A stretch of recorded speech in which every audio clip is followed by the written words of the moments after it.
Well, hello everyone. Thanks for joining us again today, and we're here for a basic conversation with Father Jim Bacik, and we're in season 3, and we're going through a group, a cadre of theologians and philosophers. And Father Bacik, today we're going to talk about Alfred North Whitehead. What do you think? Well, I doubt if people know that's a household name for anybody, but You did say, I mean, even before we always talk before we record these, and you said we're going to have to work to make this practical for the yes, listeners. for sure. Why is it? Is Whitehead a heady? Is it a deep? Well, I should say a little bit about him to begin with, I suppose. Yeah. He's British to begin with, and he was a great mathematician. Taught at Trinity in Cambridge, had a very prestigious position, co-wrote an important book on mathematics and so on. And during that time, there's one story I heard about him that was revealing that he sought a meeting with Cardinal Newman. Now, that's another name that some people know and some don't. Cardinal Newman became the patron of college students, so some people know Newman clubs at schools, public university, and so on. And so Newman was the great intellectual of the 19th century in the Catholic Church. He was associated with Oxford. He was just totally in love with his time at Oxford, loved his position, but when he became Catholic, he had to leave Oxford, which was a sad moment. But point is that here's Alfred North Whitehead, a mathematician at Cambridge, is that when I was at Oxford, we used to call it the other place. And the great sporting event was the boat race. It didn't say who was competing. It was just the boat race, which was Oxford against Cambridge. So here you've got this Cambridge mathematician seeking a meeting with Cardinal Newman, which we come to know as Cardinal Newman, John Henry Newman, and supposedly they talked about faith, and the question was that maybe Whitehead would become a Catholic. Some people thought that at the time, but he said the Catholic Church was far too authoritarian for him, and he wouldn't fit into that.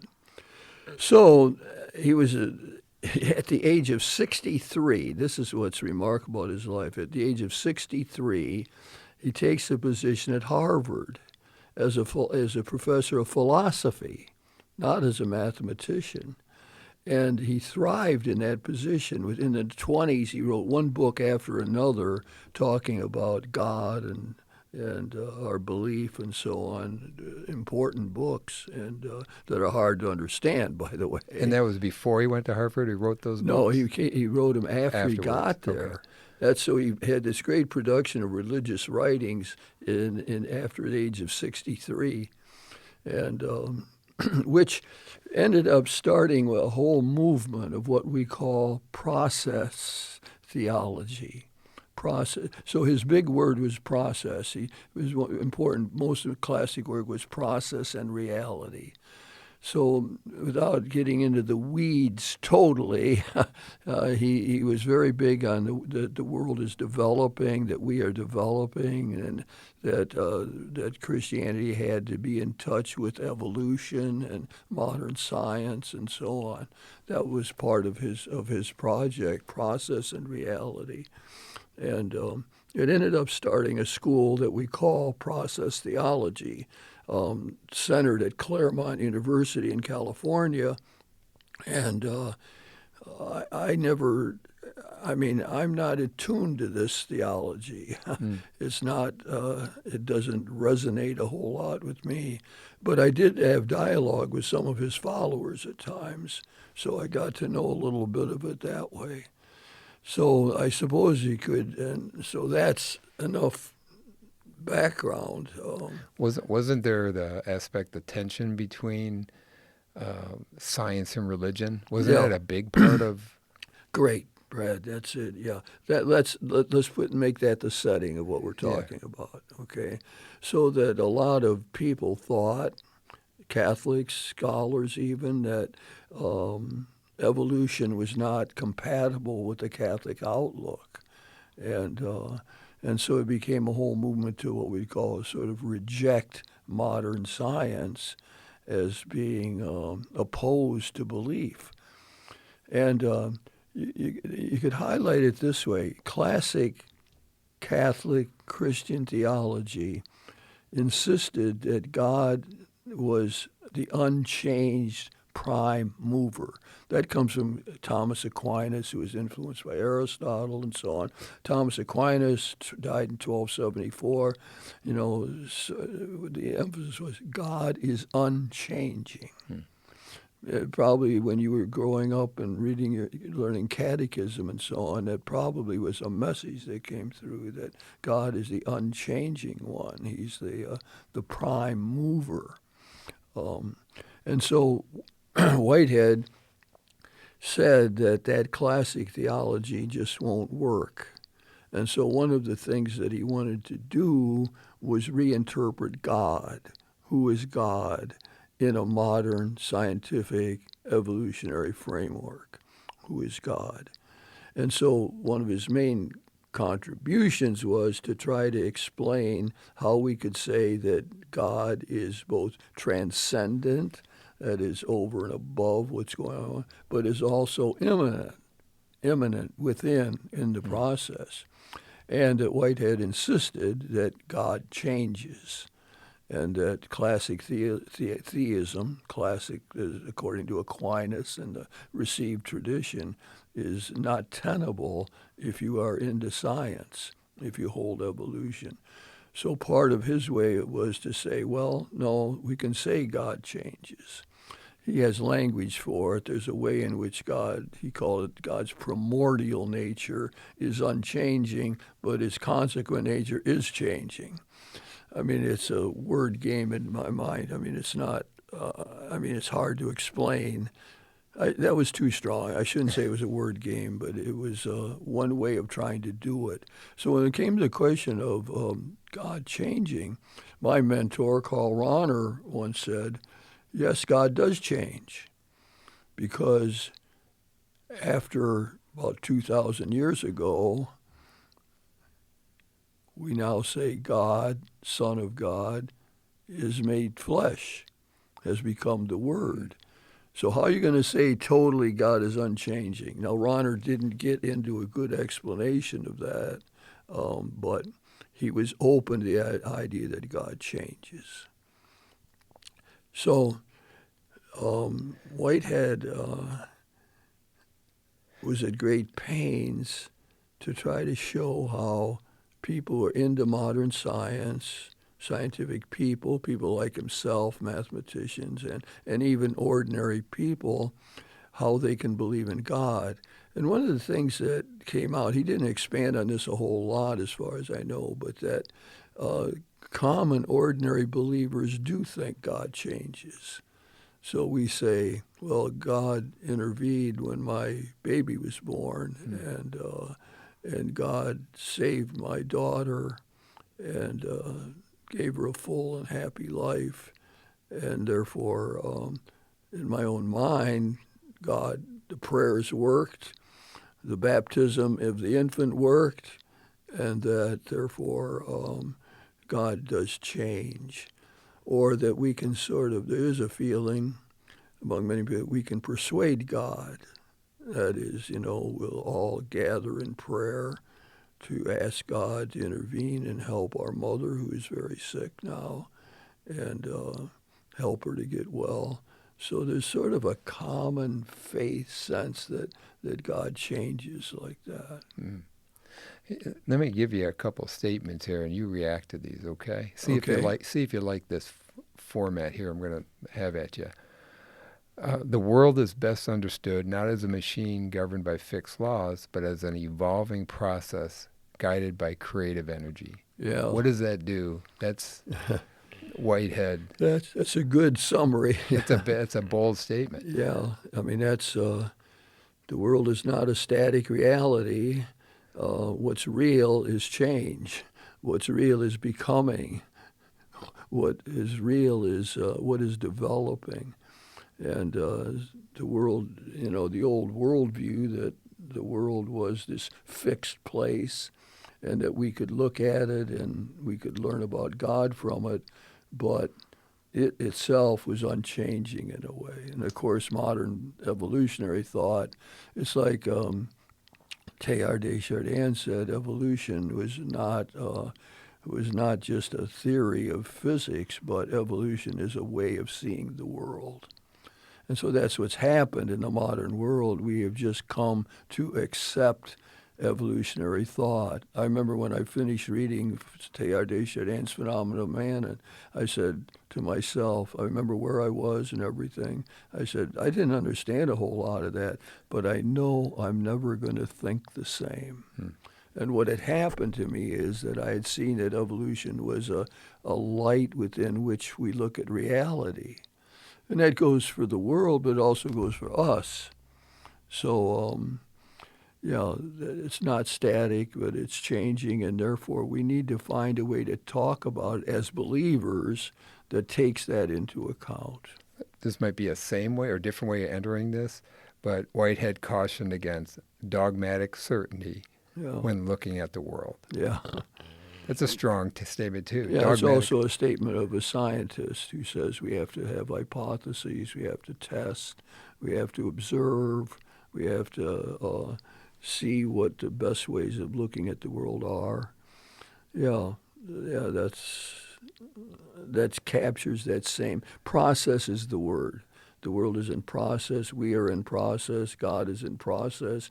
Everything is evolving and changing. Anyway, yeah.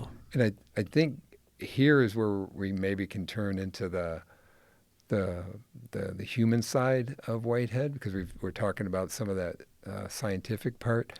But he says we experience the world and God through our bodies. Say that again? We experience the world and God through our bodies, kind of a textual. Yeah. Well, one of the things that he said was, if the world is evolving, and that God is not the exception to the world, but God is the exemplification of what's going on in the world. So that becomes part of his thing of saying, well, we have to say that God is changing and evolving with the world. He's got this sort of idea, which the language is no sense in trying to repeat the language, but that in the process, let's look at us, the way we would see ourselves. So what Whitehead thought was that we right now, you and I sitting here talking, are the product of a process. We have a history. We grew up in a family. We had educational opportunities. And in that process, we became what we are at this moment. There's a whole history to who we are. But that whole process is now the base for new creativity, for new process, so that we are a product of our past, but we're also people who are open to an unknown future, who now, because of the education we had or the people we've met or the tragedies we've dealt with in life, we now are in a position to move forward. But we only move forward because of what we've become up to this point. And an idea that I can sort of link up with my Ronerian way of thinking is that what Whitehead thought, that all of that progress you made, and our wonderful technician Chris made, that is all kept. But it's kept as part of God. God keeps it. God keeps all of that. It's retained. Like I often like to say that nothing good that we did in the world is useless. Any effort you made to be a good husband, a good father, a dedicated athlete, a CEO, whatever you've done that way is permanent. And Whiteheads would say, yeah, it's permanent in God's consequent nature. It's in God that happens. What about our backslides when we're not at our best in those? That also stays in some format, right? Yeah, I didn't get a whole lot of good help out of Whitehead on that, but certainly a Christian outlook at what do we do? You know, what do we do about our mistakes, Right. our oversteps, our missteps, and so on? How can we move past all of that? There's two pretty big frameworks that Whitehead brings in, and it says God is the mirror which discloses to every Yeah. creature its own greatness. Yeah, let's use that as a springboard to talk about his various images of Yeah. God. So a mirror, and God is a mirror who helps us see our potential, to see our fundamental goodness. Now, I like that, that our prayer to God and our relationship with God shouldn't be judgmental, should make us feel guilty. It should make us dedicated to progress. It should help us to see what we could become. How can we become our better selves? You can do that every day when you get up. The world of athletics, I think, is good that way. All the sports talk, the coaches, everything. Every day we're trying to get a little bit better. Right. That's become a cliche within the sports world, but it reflects that idea that the mirror, God the mirror, is telling us that there's untapped potential, there's more to give, there's more ways to grow, and let's go for it. Yeah, for sure. What about this idea of, and this is a real kind of the human side that I picked up in Whitehead, that God is the great companion. Yeah, that's probably his most famous image for God, is our great companion, that he walks with us and he never abandons us. In many ways, it resonates with what Pope Francis talks about all the time these days, that God never walks with us. God is Pope Francis doesn't use that phrase, great companion, but he uses the idea that God is assisting us, is walking with us. And Pope Francis, God never tires of forgiving us. God will never abandon us. And Pope Francis uses that as a way of saying that's how we should act then.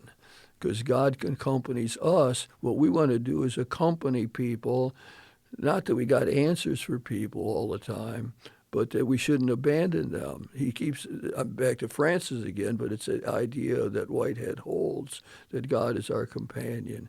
And so some people who are in struggling relationships, we want to walk with them. People who are dying, and we want to assist them, be their companion on the way. I like the image. I think it's a helpful one. Along with that, I might be cutting in on your territory No, here, but go. along with that God is a fellow sufferer. And so that brings in, for our Christian mind, is the cross. That the cross is that sign that God suffers with us, that God is with us throughout, and that we are not alone. That the Christ we believe in is a crucified Christ, and that shouldn't be a downer. So we have crucifixes in our Catholic churches to remind us of that, and so that should lift us up to know that we don't suffer alone. I think that's in suffering. It's always a question of, do I feel abandoned or not? Do I feel alone? There's more and more studies suggesting that Henry Nouwen said the great problem in the contemporary world is loneliness. I mean, I don't know how many people that resonates with, but more and more studies are showing many more people feel alone in life. And so Whitehead's theism, belief in God, a companion, a fellow sufferer, would suggest that what we believe as Christians, that that God is with us, that our God suffered, our God died on the cross, and the cross becomes the crucifix, body on the cross, becomes a symbol of that. Yeah.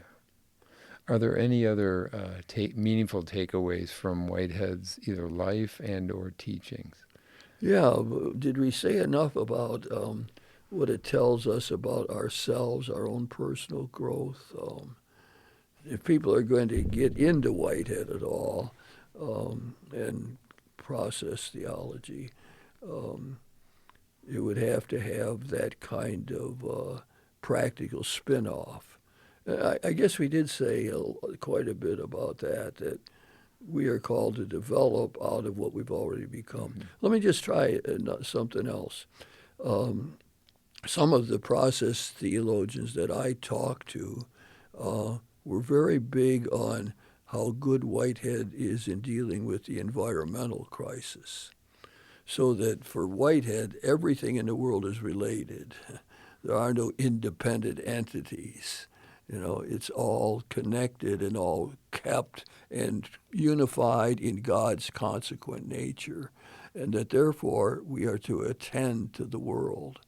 Therefore we are to take care of the created world, not as something separate that's out there like, well, I got to make sure this park is looking good or the stream isn't polluted or something. But that's part of us. We're intimately related to it. It's not like, hey, get with it. Let's clean up the streams. No, that's us. That's a part of the whole. The whole universe is connected. Everything in the universe, nothing is independent. It's all connected and kept in God's consequent nature. And therefore, we have a responsibility to care for the earth. It's not something, maybe we should get into the environmental movement. That's our calling. Have to do that. So that'd be one of the spin-offs. It was a great process theologian by John Cobb who wrote a lot. It was a Whiteheadian, a process theologian, wrote wonderful stuff on ecological outlooks and the way we should attend to. That's again so linked up with Pope Francis, the earth, our common home, and we have to care for it. Yeah. Well, thank you, Fr Bacik, for giving us some context for the impact that Whitehead had in multiple ways. This was really interesting. Good. Thanks, Brad.